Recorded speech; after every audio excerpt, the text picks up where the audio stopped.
All right, we are back, and today what we're going to do is create a table setting for our pie art. This is the last part of our pie series, and then we're going to finally be finished today. So the first thing we're doing is creating a tablecloth. So we're going to pick our favorite color. I'm picking a green because I'm inspired by the holiday season, and then we're going to pick a color of oil pastel. This part's up to you to make some horizontal lines. Now, horizontal lines go across your paper like a horizon or like the ocean out in the distance where the sky touches the sea. And then as you can see, I'm using my finger to kind of blend my line. Now I'm pressing kind of hard with the oil pastel to make my color nice and bright. And then I'm blending it with my finger just to give it a little bit of a smoother texture. This part's optional. I just think it's kind of fun. So go across your paper with as many horizontal lines as you would like. And this is the first step of our plaid tablecloth that we're making. So just lots of horizontal lines. Notice that I'm starting from the very end of my paper and going all the way across. This is going to make it look nice and neat.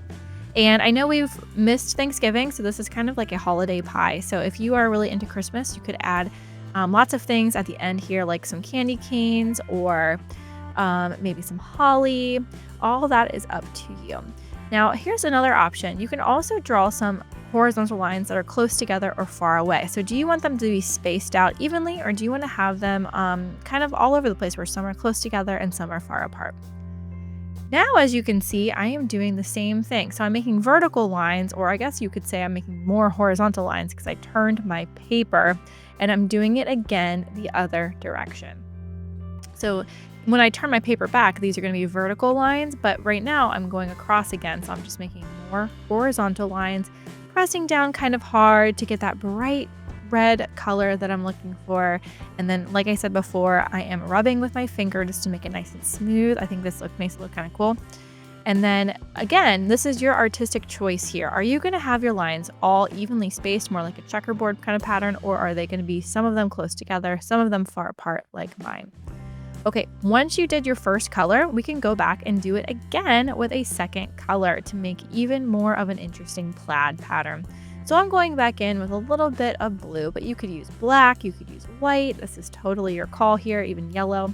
And I'm doing the same thing. But one thing you should keep in mind is that if you're using oil pastels, the colors will blend a little bit when you're rubbing with your finger. So try to take your time and go nice and slow. Don't just rub around like crazy because it'll just look kind of dirty and kind of messy, and the colors will maybe even turn brown. So just do one line at a time. Remember to press down kind of hard with your oil pastel. You could also use construction paper crayons here, but like I said, the oil pastels will show up a little bit better. And then once you're done doing your second color, this part's optional as well. You can add a third color, like I'm adding some white here. So let's go ahead and fast forward while I finish adding some white horizontal lines all the way across my paper in both directions. Okay, here is my plaid tablecloth. Check it out. Looks pretty cool, especially because, like I said, some lines are close together and some are far apart, and that just makes it more interesting. It gives it variety. Okay, now what we're going to do is grab our pie, and hopefully that pie crust, or hopefully that glue has dried, and then we can chop off those extras that are hanging off the edges. So I'm going to use my funky textured scissors here. You can use regular scissors if you don't have these, and I'm just going to go around the edges and kind of trim these up. Okay, my pie looks a lot neater now, and it is ready to go. Now, instead of just gluing it down like this, let's make it look even more realistic. When something is sitting on a table, it has something called a contact shadow. A contact shadow is a shadow that creates a shadow that's on something when it comes in contact with another thing. So for example, our pie is coming into contact with the tablecloth, and there's going to be a shadow where it's touching. And also, depending on the light, the shadow might kind of go a little bit farther on one side or the other. So what we're going to do to make this contact shadow is we are going to trace onto a black piece of paper and make another circle about the same size as our pie, and then kind of shift it to the side so it looks like a shadow. Okay, so I've got my shadow, and at this point, if you wanted to add a little bit more texture on the edges of your pie crust, like I am doing, this is just something I thought would make it a little bit more nicer. You can do that as well. Notice I'm using a piece of paper to protect my table and the rest of my work of art from that brown crayon. And now I can go ahead and decide how I'm going to place my shadow and my pie on the tablecloth.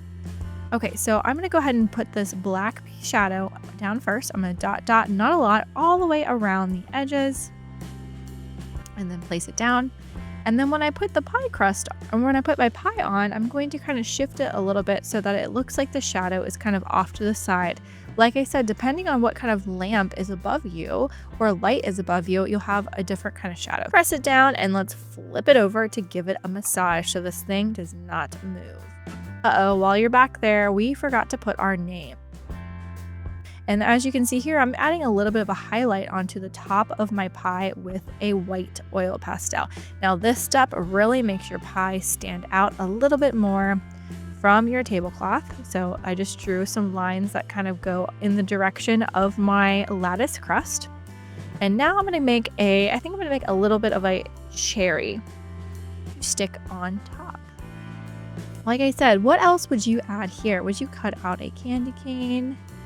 This part is totally up to you, but we learned a lot about adding shadows and highlights in part 2 when we did our filling. So you can do the same thing on your paper that you cut out. You can make it darker around the edges and then lighter in the middle to make it look more realistic. See how we're putting all the things that we're learning together?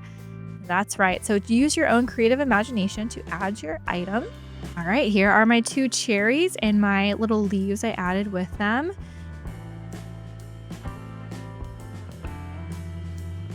Now we're going to go ahead and start making a fork. So to make a fork, what you're going to do is take a white or a silver, I'm going to use white, and make a W shape. So it's got 3 prongs on the top. Then you're going to make a long line that comes down from the bottom of that W shape. And notice that I made it kind of thick in the center of my W. Now this is going to blend in a little bit with your tablecloth, and that's fine, just roll with it. It doesn't have to be perfect. You could cut out a fork and glue it if you want to, but I think this is going to turn out just fine. I'm just going to do a little bit of white first, and then I'm going to use some silver to make it stand out even more. And you won't even really notice that there's a little bit of that red showing through. And even if you do, I'm just going to tell people that that is the reflection of my shiny fork, which is true. Next, we're going to go around the outside with a black crayon or black oil pastel.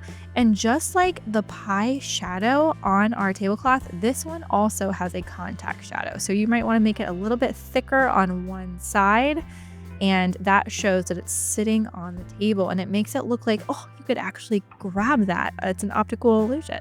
Let's go ahead and add a knife this time. So this time I'm going to make a long, skinny vertical line with my white or my gray oil pastel, and it's going to blend again, which is fine. I'm going to make it a little bit thicker towards the top and make like a long, skinny, half moon shape with my stem kind of sticking out the bottom here.